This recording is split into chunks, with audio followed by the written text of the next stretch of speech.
Now, the New York Times editorial board has made their latest presidential endorsement, and they have decided to endorse both Elizabeth Warren and Amy Klobuchar at the same time. Something they have never done before is endorse two people at once. So now, what does this matter? Well, let's be honest about it. It really doesn't.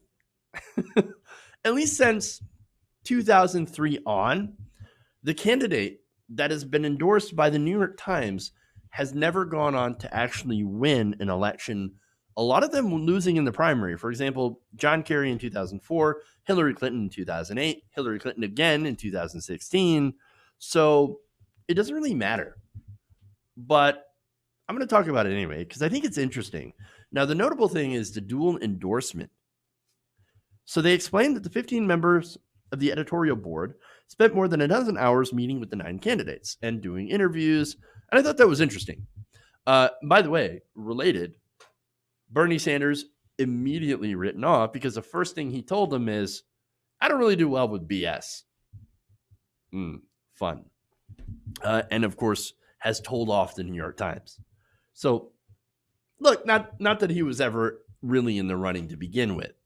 So now, let's go to the results, right?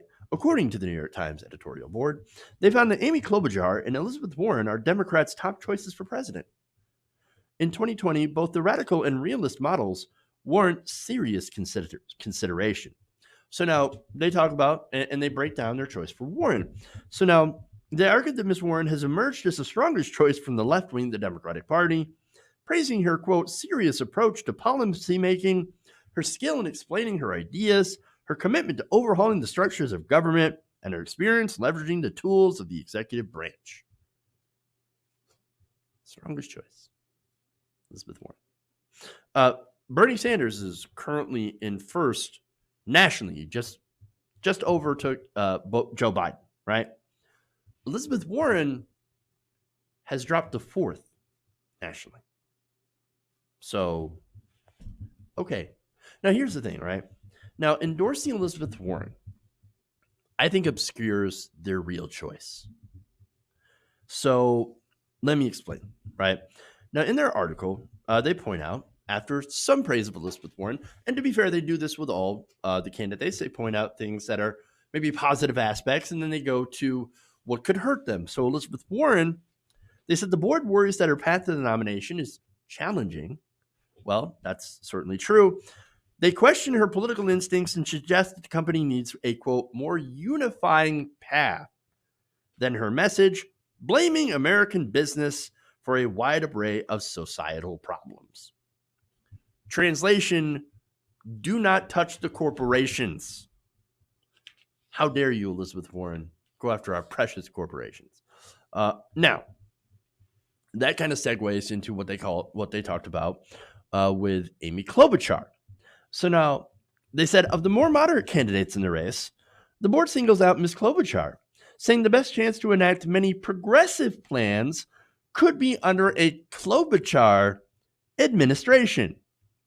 The editorial board casts her as an experienced, successful lawmaker with the ability to unite the party while praising her plans to tackle climate change, housing policy, infrastructure, healthcare, and childhood poverty. By the way, her climate change plan literally doesn't get us carbon neutral until 2050.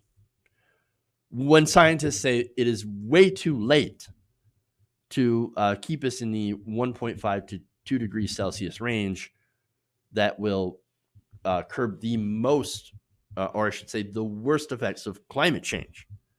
So, oh no, bold, very, very bold from Klobuchar. And her public option plan or plan to tweak the ACA, also bold. Wow. Okay, anyway. So now they write, her vision goes beyond the incremental, whereas her policy is 100% incremental. Here's more. The senator from Minnesota is the very definition of Midwestern charisma, grit, and stick-to-itiveness. Her lengthy tenure in the Senate and bipartisan credentials would make her a deal-maker, a real one, and uniter for the wings of the party, and perhaps the nation. Now, what's funny, there's a Politico article written, I think it was a few weeks ago, maybe a month ago, where basically Republicans were praising Amy Klobuchar. Oh my God, I love Amy Klobuchar. She is so great, but I don't actually want to go on the record. Like people like John Corner, like, she's a fantastic. But I don't want to hurt her electoral chances by saying how fantastic she is. But I just love Amy Klobuchar. Gee, I wonder why. Maybe it's perhaps she tends to agree with Republicans on a host of issues, economic issues, and of course, voting to authorize wars and fund the military, things like that. So, we absolutely love Amy Klobuchar because she reaches across the aisle. Really? Okay, well, here's the thing. You don't really get any credit for reaching out to Republicans when Republicans, again, would never, ever reach out to Democrats. Why is it always on Democrats to reach out to the crazy Republicans? Why is it left to us to say, oh, no, guys, we must moderate our position and give up our progressive values to reach out to Republicans?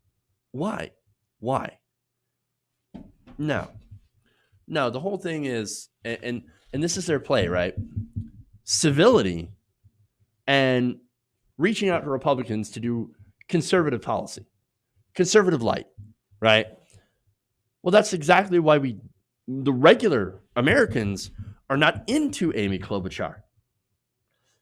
Only in the establishment bubble can a centrist be the best chance to enact progressive policy. Come on, dude.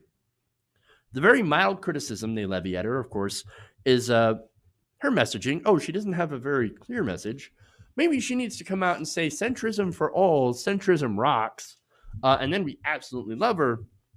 And there was a brief mention of how she may have mistreated some of her staff. All right, so now I keep that criticism in mind, right? Because that's all the criticism they lobbed at Amy Klobuchar, right? So now we go to Bernie Sanders, right? So what did the New York Times editorial board say about Senator Bernie Sanders? Quote, Mr. Sanders would be 79 when he assumed office.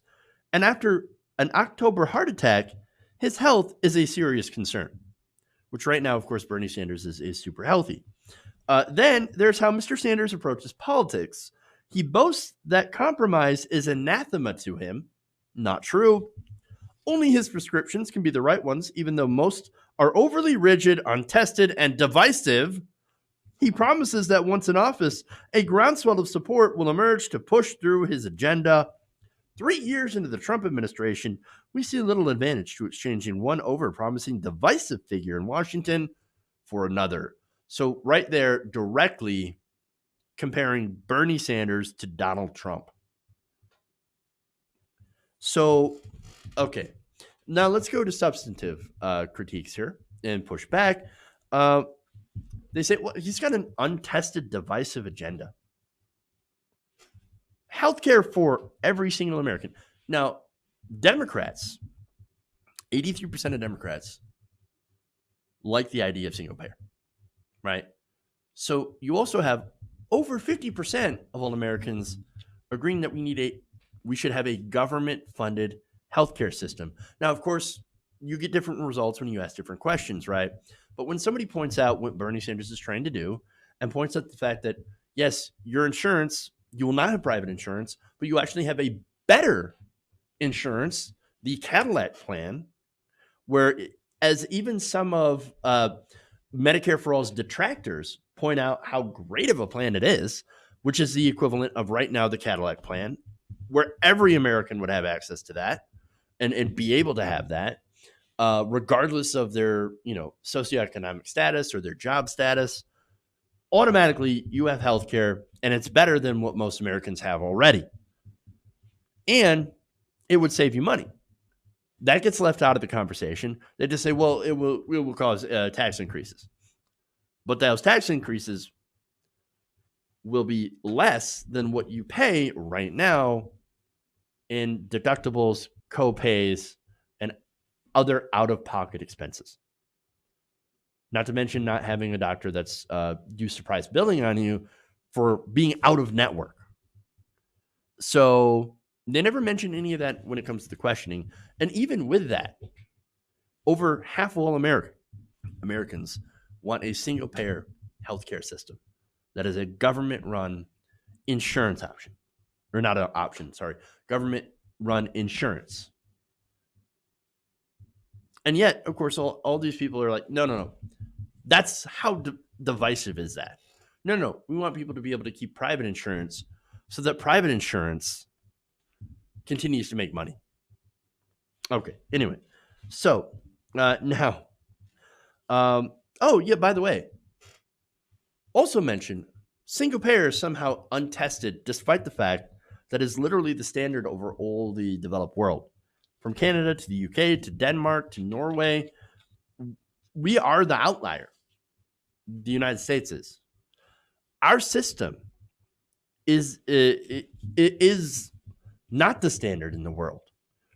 We have a mishmash of public, private, for-profit, and our system, as a result, is complicated and is actually twice as expensive per capita than anywhere in the rest of the world and doesn't cover everyone. And what else is divisive, right? What else is untested?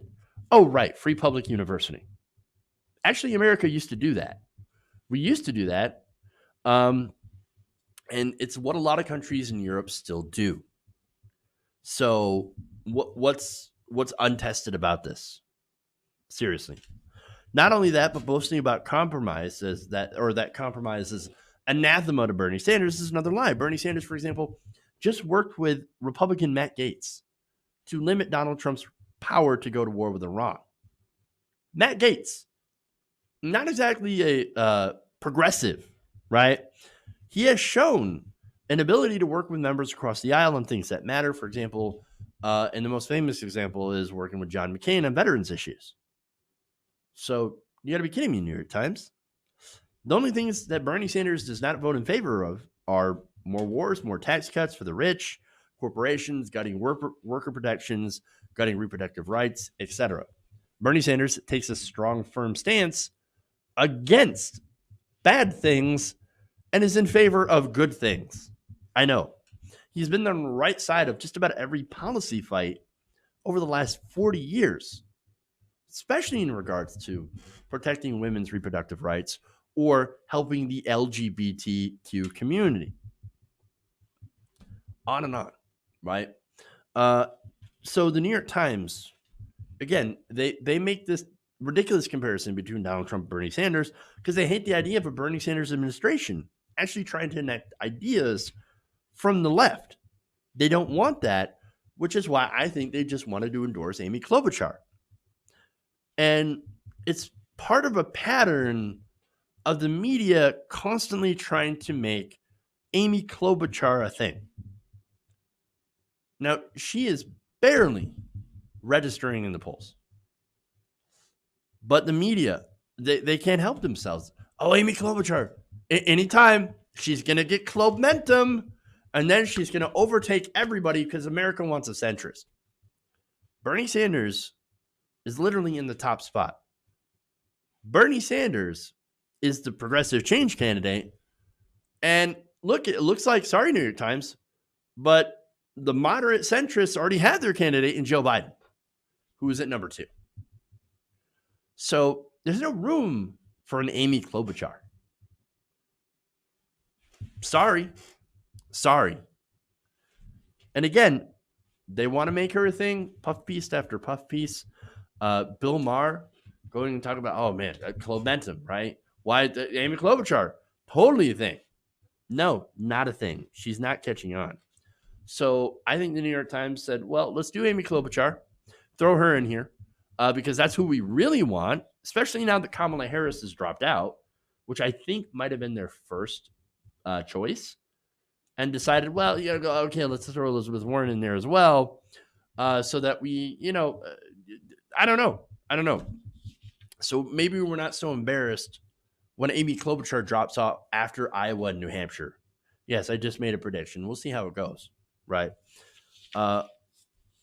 Look, this whole thing is just it's another piece of evidence of the sad fall of the New York Times, which was once noticed or known as the paper of record. Now, not anymore. It appears that the New York Times is basically at this point irrelevant. Hey guys, hopefully you enjoyed that free video. Now I'm going to have to ask you a favor. Between the demonetization and the YouTube algorithm messing around with view counts, etc., we're having a hard time adjusting to the new YouTube reality, which is where you guys come in. See, we have a Patreon, patreon.com/TYTNation, set up to help us rely on you guys, the viewers, instead of big corporate ads. Look, you know the show. You know I'm not in favor of big corporations anyway. So help us transition away from relying on the ad model to pay the bills and sign up to be a patron, patreon.com/TYTNation. That goes a long way to help us keep the lights on. And you guys will know that you're supporting independent progressive media.